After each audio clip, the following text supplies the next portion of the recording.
Are we talking about the Lakers now? The Lakers are okay. looking like a lot of trash right now. They suck. Just real talk. A story today was written by Baxter Holmes, ESPN senior writer, appeared on ESPN.com today.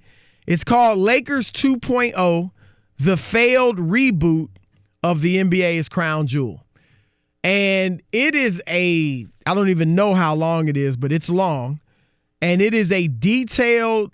And the newspaper would be a double truck, in the old days, right? Yes, no question. It'd probably be like that. That's what we used to call the really long stories that would take up, like when you open up the paper, 2 pages. It was an investigative. A double truck. Yep, an investigative piece on what went wrong with the Lakers this year, and really under the Magic Johnson / Rob Pelinka regime. Few takeaways, Rob. Number one, Magic, who is no longer the president, of course, they painted him as an overbearing, bullying type of president. Threatened people. Just one quote is he was a fear monger and all of that stuff. Secondly, Rob Pelinka, the GM, he was painted as a serial liar. And there is one story that is just unbelievable. We'll get to that. We actually have audio of that in a few minutes. But he's painted as a guy you just cannot trust. When you hear that audio, Chris, and we will hear it, I mean, how do you go on? Well, they're going to try. How do you go on? They're going to try. And then Jeannie Buss is painted as an owner who just doesn't have control and is manipulated by her good friend Linda Rambis, who people have referred to as the shadow owner. That's what they say in the story. Whatever that means. And then Rich Paul, LeBron's agent, who also has Ben Simmons, Anthony Davis. They called him a what? Culture? Called him a culture killer. Said his presence around the team deflated players and coaches. Because this is according to an agent who is obviously a competitor of his, but says that the coach knows you wanted him out and the players know you wanted to trade him. And he was depicted as riding on the plane. Right. He rode on the team plane. The Lakers said one time. The story said other people had said multiple times. So those are the main kind of takeaways from the article. But overall, it just paints a picture of major dysfunction with the Lakers. And what we want to get into, Rob, I want to use one other word. Go ahead. Embarrassment. Right. I thought it was a total embarrassment of the Lakers organization when you read it. And you just realize that how can this storied franchise be in this shape, and the stuff that's going on, and also all the anonymous quotes. They got so many leaks there and so many things. Seriously, that's a bad organization. That when you got everybody throwing arrows, that's bad. Yeah, no question. So the thing I want to get to is how is this going to impact the Lakers going forward? As far as attracting free agents. We know this is a huge summer for them. They want to try to trade for Anthony Davis or Bradley Beal. They want to try to sign a big-time free agent, a Kevin Durant, a Kawhi Leonard, a Kyrie Irving, a Klay Thompson, a Kemba Walker, a Jimmy Butler. And I say after this story, this hurts them in their free agency. Now, I don't think they were getting the top guys anyway. No, I don't think most people agree with you. That's really, it's about if you're able to get a second-tier guy, but the big Ks or the big guys that everybody's talking about, Kawhi, KD, or Kyrie, most people don't believe they're going to get one of those guys. Yeah, and the thing that other players, here's what's going to happen in free agency. Agents make presentations to their players as well. Agents show their players what each team has to offer. What are the pros and the cons of each situation? And this, with the Lakers, one of the things they're going to say, because remember, agents competed with Rob Pelinka when he was an agent, and he was a big-time agent. Kobe Bryant, right. Kevin Durant, James Harden. You can stop there. You don't need anybody. No, but that just underscores it. Right. Kobe Bryant, Kevin Durant, James Harden. Those three of the top players in the game you had. And so he was competing with these agents. He lost Kevin Durant. He got Kevin Durant from another agent. Like, this is a cutthroat business. And so other agents already were down on Rob Pelinka. Right. But now they have evidence because according to the article, and it's just, we have the audio. I remember just a really quick story. There was one time when Kobe, who I worked with for 18 years, was going back to play Madison Square Garden, and he had just seen The Dark Knight. Obviously, you guys saw that movie. And he's like, hey, hook me up with dinner with Heath Ledger because he got so locked into that role. I want to know how he mentally went there. And so he had dinner with Heath, and he talked about how he locks in for a role, and Kobe used some of that in his game against the Knicks in terms of mental preparation. Now, hello? For the backstory. Is this on? Hello? In case you didn't know, because some people may not have known. The Dark Knight movie that Heath Ledger starred in came out 6 months after Heath Ledger died. So there's no way in hell that Kobe could have had a dinner with Heath Ledger. Because the movie, he was already dead. He died already. So why tell a story like that? So you say... Well, look. That to me, that renders him where I wouldn't be able to have you a part of my organization. I'm serious. To make up a story like that, and I can hear it for myself, I would say to you, can you explain yourself? Tell me about the dinner you had with Heath Ledger, who died before the movie was released. Can you tell me about that? And if he couldn't give me an answer, he's done. He can't give you an answer. He's fired. The only answer you can give is I lied. I made it up. What was there was a baseball manager did the same thing, Chris. He talked Bobby, to well, not no, Bobby used to he played wear for the glasses he managed the Blue Jays. Talked about being in Vietnam or in war, and this is what he talked about with the players. You know, and hey, moments and trying to never went. That was never in the military. Well, look, you can't lie about that. We've seen he got fired. We've seen that happen with journalists. You can't do it. Making up stories, right? Making up columns. Brian Williams, making up stories. So that's your integrity. The thing is, that is, if you're an agent, if your agent is pointing that out, he's saying, look, you're not going to be able to trust them. You're not going to be able to trust the word they say. All I have to do is play the audio. You want to hear this? That's all. If I was going against the lake, play this. This is who you're dealing with. A guy who made up a story about a dead man. Hello? It's crazy, Chris. It's unbelievable. It's crazy. And look, I've talked to a lot of people around the league about Rob Pelinka because obviously there are all these stories coming out about how people aren't answering his phone calls and nobody trusts him. I have talked to a few guys that like Rob, like have no problem with him, executives. But more than that, guys have not liked him. And the one thing, even some of the guys that liked him said he does lie a lot. His image is that of a guy that lies all the time, and you can't trust him. And even to the point of lying about things that aren't even advantageous. Like, why would you lie about that? This was kind of a situation. Like, why'd you make that up? Can I give you this? I just want to get this. It was Tim Johnson, who was the manager of the Toronto Blue Jays. And he got fired. He pretended to be a Vietnam vet and used to tell stories about being in Nam and all that. And, of course, never went to Vietnam. That's credibility.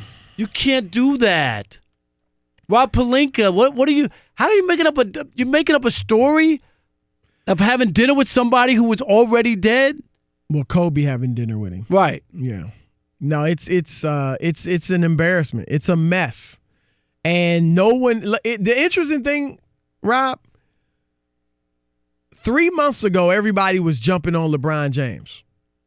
Oh, you tried to get Anthony Davis. You talked about Anthony Davis publicly. You weren't sitting next to your teammates on the bench.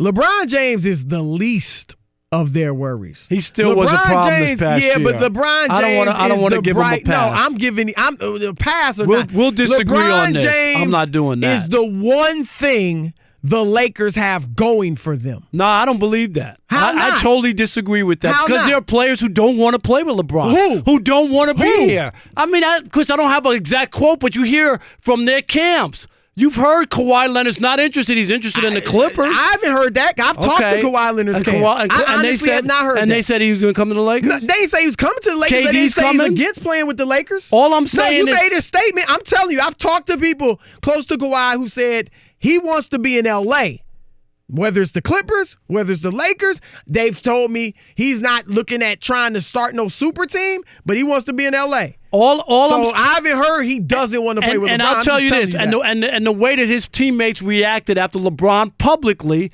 courted AD and even said publicly, "You're on a team. Oh, I would love to play with him." Dude, after all the stuff that was out, it was bad. It was a bad look. I'm not saying he was blameless. Okay, that's all I'm saying. That's all I'm saying. I'm not saying he was blameless. I understand the dysfunction with everybody else. You're going to sit here and tell me he's not a bright spot? I don't know at this point. I'm going to say that. As long as you still have him, you have a shot to have a good season. I don't agree that LeBron, where he is as an aging superstar. Where he is, 27, 8, and 8? Whatever. They don't have the same impact.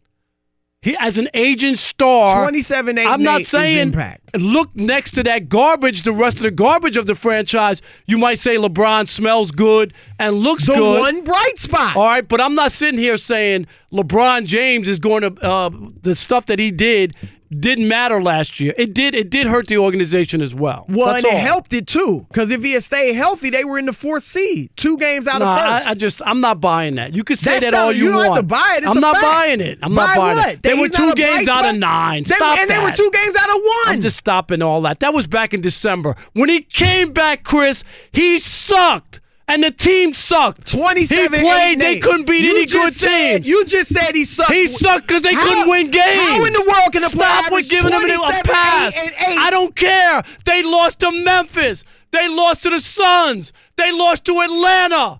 They were bad. The reason they didn't make the playoffs is because LeBron James couldn't get them to win the games he needed to win when he came back. I don't want to hear that he was in 4th place. Why not? It's a fact. No, I don't. That's why. It's a fact. You want to sit here and I don't want to hear that. A fact is that they lost. Change is true. They lost the games when they needed to win them, and you know it. That's why they didn't make the playoffs. They didn't make the playoffs. They had every chance to make it when he came back. He gave even you 27, after that. 8, and 8. I'm not buying. I'm tired of the excuse for LeBron. You tired of the fact? No, I'm not, and you know it. Go look at their record. All I know is you changing your picks. They couldn't even beat Memphis. You said he was going to make or the playoffs, Phoenix Suns. And then you changed it, and now you act like you didn't played in Minnesota without Oladipo, and they got smashed by 40 points. LeBron was on the court for that game. All right, enough. 877-99 on Fox. 877-996-6369. Come on, man. Will all the dysfunction surrounding the Lakers hurt them this summer in free agency? Or I'll give you another one. Is LeBron James a bright spot? Or is he a big part of the problem, as Rob Parker says? We will continue the conversation with you next. It's the Odd Couple, Fox Sports Radio. Go take a cold shower, man. LeBron, Chris, no. Hey, what's up, Chris and Rob? What's happening, love Mark? The show. We love you guys. Thank you, brother. Rob, you might want to step back. Uh-oh. Chris, I'm going to tell you something. He had veins bursting from the top of his head, man. You should have seen it. It was not a pretty sight at all. It's never a pretty sight, but it was uglier than usual. Whatever. Let me tell you something, Chris. This 27, 8, and 8 nonsense. LeBron is this is on LeBron. This is him and RuPaul. When they decided to come in here, they caused all this dysfunction. And this 27, 8, and 8 nonsense, let's not forget he was 28, 27 when he was healthy. All this stuff that you keep manipulating. Let me tell you something, Chris. I got something for you at the end of hour 3. And I'm not just going to be a mic drop. It's not going to be a mic drop. I'm taking the damn mic home. My man finally came up. Everybody knows Mark's a LeBron hater, so challenge take it with a grain of salt. Take it with a grain of salt. All right, let's go to Tony in Washington, D.C. Tony, you're on with Chris and Rob. Well, fellas, what's up? It's nice talking to y'all once again. How are you? Hey, my man Rob Parker, thank you, man. Chris Broussard, you think you slicker than fish grease, my brother, but you not. You tried to exonerate LeBron. I didn't. Yes, he did. I said he's not blameless. Thank you, Rob Parker. I'm not going for it today, Tony. LeBron and Pelinka deserve each other. Hey, Rob, who was the superstar that said this? I'm about to go into playoff mode here. Yes. And, we're going to do it. That's Phoenix, exactly what he said. And that was after that December thing. Rob, they lost to the Knicks. All right. Thank you, Tony. Thank you. Tony, you're We right get on the what you're money. saying. You're right on the money. Chris don't want to remember that. I said he's not blameless. I get it. I'm just saying all this mess going on around him. Let's go. No. Wait. Let's go to right here, Max in Georgia. Hold on. What? No. You can't change the order of the call. Yes, you can. They fit your let's GW go. in Cincinnati. We don't need the it. natty. GW. He already what's been happening? on. It fits your narrative. What's up? No, but you back and forth. Go ahead, GW. I know. Well, thank you, Hey, Chris. What's going GW, on, right? just Hey, make Chris, the I call. appreciate that. GW, make the call. Don't be talking about like how the show's run. What I didn't ask you about how You the don't show know was run. what's I said going thank you on. for taking What my are you call, talking Rob. about? Can I Go get my ahead. speech in? Go ahead, GW. Hey, Chris, you're hello? Go Chris, ahead. you're absolutely right. LeBron is the only bright spot in that dysfunctional franchise. Thank you. That's and all I'm saying. 28-77 aren't empty numbers. And anybody with a look of sense and knows anything about basketball knows that it's not that way. What we saw today, Chris, was validation for what Magic Johnson said last week. You knew this before everybody else about Rob Pelinka being slick and greasy. He's been slick and greasy for a long time. This franchise reminds me of a baseball franchise here in Cincinnati. They still talking about the big red machine as if Tony Perez and Pete Rose are about to walk through that door. The only reason why we won in 1990 is because we had talent and we had Lou Piniella. Lou Piniella even took an L from Rob Dibble trying to fight him to get that team over a dysfunctional franchise run by Marge Schott. So what we heard today was exactly what Magic was talking about, and Rob Pelinka has been the snake that he's always been. It's kind of like the guy he's always represented. You know, the guy that said I should have paid him off like Shaq does. He was just sleek and greasy, and I'm surprised Kobe's getting away without any damage coming his way. Because I guarantee you he knows everything that Rob Pelinka is doing. All right, GW, he could have saved that for trash talk. All right, let's go to Max in Georgia. Max, you're on with the Odd Couple. Good afternoon, fellas. Rob, you know what direction I'm going. I feel for the Lakers, and I for guys like Rob G. Appreciate you getting me on today, Rob G. It's not fair. I'm going to quote The Dark Knight. It's just darkest just before the dawn. And unfortunately, the Lakers' dawn is going to be a 3-year contract with LeBron. I couldn't disagree more with the last caller.